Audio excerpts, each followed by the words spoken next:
All right, let's get right into it. We have all been there, right? It's late, you're scrolling on your phone, and you see something you want, something you definitely don't need. And right there, at the checkout, is that little magic button promising to make it yours for just a tiny fraction of the price today. But what if that convenience, what if it's not a convenience at all? What if it's actually a carefully designed trap? This exact scenario is the gateway. That $200 jacket suddenly becomes just 50 bucks. It feels like a smart little life hack, you know? A way to get what you want without that immediate financial hit. Seems harmless enough, right? But behind that simple click lies a pretty staggering number. So get this, 41%. That's how many people using these buy now, pay later apps missed at least one payment just last year. That's not some small minority. That's almost half of all users. And every time they slip, they're feeding a giant fee machine that was perfectly designed to look like a friendly favor. So how in the world did we get here?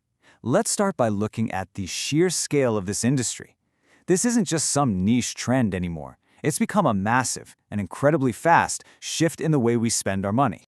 I mean, look at these numbers. The speed of this growth is just wild. Back in 2019, this was a $2 billion niche. Kind of small, right? Well, by 2026, it's projected to be a $127 billion industry.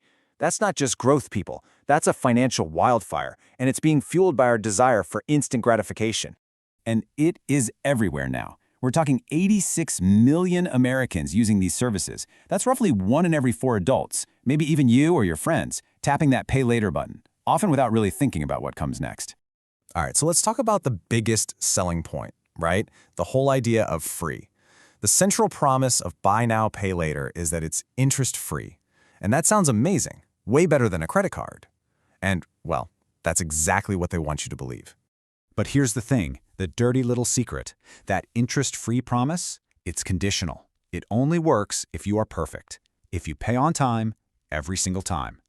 The second you slip up, and remember, nearly half of all users do, the reality changes, and it changes fast. And that reality is built on a mountain of what are called junk fees. Miss a payment? Bam, that's a fee. Want to delay a payment? You can actually pay a snooze fee. Seriously, they've figured out how to monetize procrastination itself. And it adds up. One of the big players, Klarna, made $472 million from these fees in just 1 year. Insane. And it gets worse. It's not just the little late fees.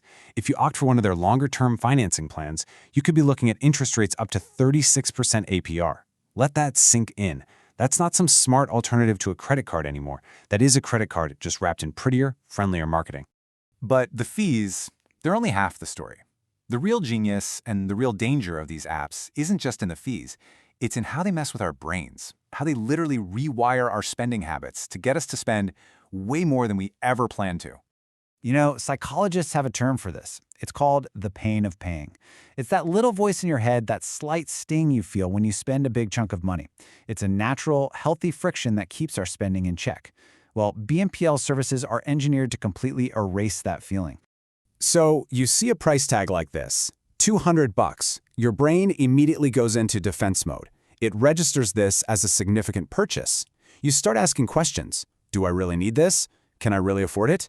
But then the app does its magic. It reframes the cost.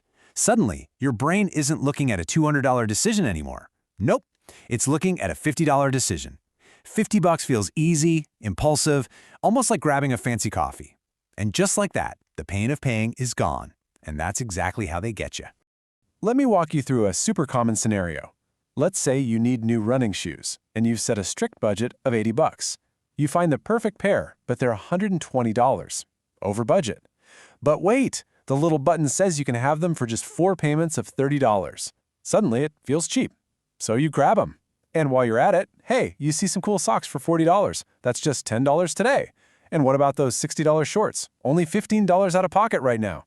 You click confirm feeling like you got a great deal because you only spent $55 today. But the reality? You're now $220 in debt, almost 3 times what you originally planned to spend. And this is where it gets really scary. This kind of overspending, it starts to bleed over from buying stuff we want into a crutch for affording stuff we actually need. Just look at this. Yeah, people are financing clothes and electronics, that's expected. But look at that slice for groceries. A quarter of all users are now financing their groceries. A quarter. And that number is climbing fast. It was only 14% a year ago. We've actually started normalizing going into debt for a carton of milk and a loaf of bread. It's kind of dystopian when you think about it. I mean, this quote from a finance expert just hits the nail on the head. You can now use these apps on DoorDash. You can literally finance a burrito that you're going to eat in 10 minutes. And when you're borrowing money for something that's gone before the first payment is even due, that's not just a red flag, that's a 5-alarm fire. And this is how that debt spiral really kicks in. It's a slippery slope. Maybe it starts innocently. You use it for a real emergency. Then it's for something you just want. Before you know it, you're juggling multiple tiny loans from different apps. Then money gets tight, so you start using BNPL for gas or groceries just to free up some cash for rent. But those payments start stacking on top of each other, the debt grows, you miss one payment, then another, the fees pile up, and suddenly you're trapped. You're just managing debt, not your purchases. And all of this creates a really dangerous situation called phantom debt. See, because these little loans often don't show up on your main credit report, you can rack up thousands of dollars in debt that's essentially invisible to other lenders. It's like financial quicksand. It looks like solid ground, a safe shortcut right up until you default and the whole thing collapses. Okay, I know. That all sounds pretty bleak. But here's the good news. You are not powerless here. You can absolutely break free from this cycle. If you feel like you're caught in this trap, there's a clear way out. All right, here's your 5-step plan to take back control. Step 1, run the numbers. You have to know what you're up against. Add up every single active loan you have. Step 2, stop the bleeding. Period. Commit to not taking out a single new BNPL loan. 3, consolidate mentally. Stop thinking of them as scattered little payments. Treat them as one single serious debt that you need to attack. 4, the new rule, the affordability test. It's simple. If you can't afford to buy it in full right now without BNPL, then you can't afford it. And finally, number 5, recognize the alarm. If you find yourself reaching for BNPL to buy necessities like food or gas, that's a crisis warning. That's your signal to stop everything and fix your budget. So I'll leave you with this final thought. This one question to ask yourself. The next time you're online and you see that tempting little Pay in 4 button, just pause and ask, would I still buy this if I had to pay the full amount in cold hard cash right this second? You know that pain of paying we talked about? It exists for a reason. It's the natural break that keeps us from going off the financial rails. And sometimes the smartest thing you can do for your money is